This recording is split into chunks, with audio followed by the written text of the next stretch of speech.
राधिका बरसाने वाली की जय। अक्सर आपने भी पढ़ा सुना होगा कि हनुमान जी ने लंका जलाई। हनुमान चालीसा में भी आता है, विकट रूप धरी लंक जरावा, भीम रूप धरी असुर संहारे। लेकिन इसमें भी एक रहस्य है। जब भगवान विष्णु राम जी के अवतार के रूप में जाने के लिए तैयार हुए, तब उनकी सेवा के लिए महादेव जी भी हनुमान जी के अवतार के रूप में जाने लगे। तब माँ पार्वती भी उनके साथ जाने को तैयार होने लगी।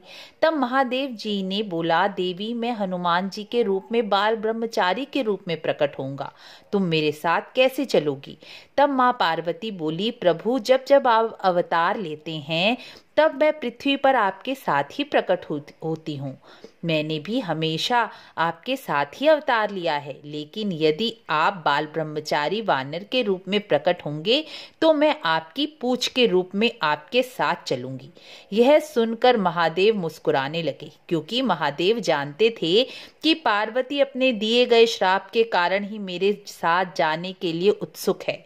एक बार माँ पार्वती ने महादेव से कहा था कि आप मुझे एक सुंदर भवन बनवा दें, क्योंकि यहाँ कैलाश में कभी भी कोई आता जाता रहता है, मुझे एकांतवास नहीं मिल पाता। तब महादेव जी ने विश्वकर्मा को आज्ञा दी। विश्वकर्मा ने सुंदर सोने का महल बनवाया। महल बनकर तैयार हुआ तो पार्वती महादेव जी से कहने लगी, प्रभु हम इस भवन में रहने जा रहे हैं, लेकिन मेरी यह इच्छा है कि हम गृह प्रवेश का पूजन करवाएं, किसी योग्य ब्राह्मण के द्वारा गृह प्रवेश का पूजन करें।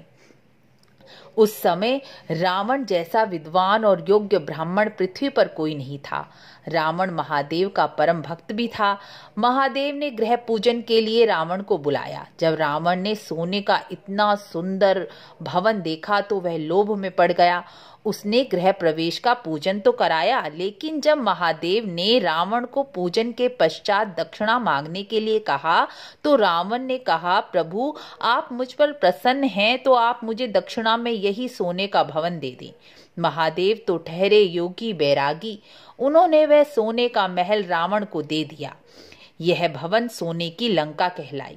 लेकिन उस समय पार्वती क्रोधित हो गई और रावण को श्राप दिया कि रावण तुम्हें मांगने की मर्यादा का ध्यान नहीं रखा। जिस भवन को मैंने इतने प्रयत्न के बाद महादेव से पाया, तुमने लोभवश उसे दक्षिणा में प्राप्त कर लिया।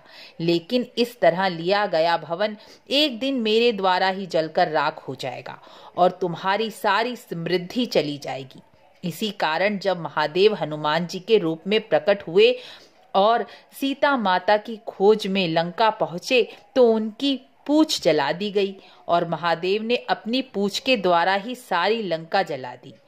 माता पार्वती ने स्वयं रावण की यह लंका जलाई, जिसे रावण ने लोभवश महादेव से प्राप्त किया था।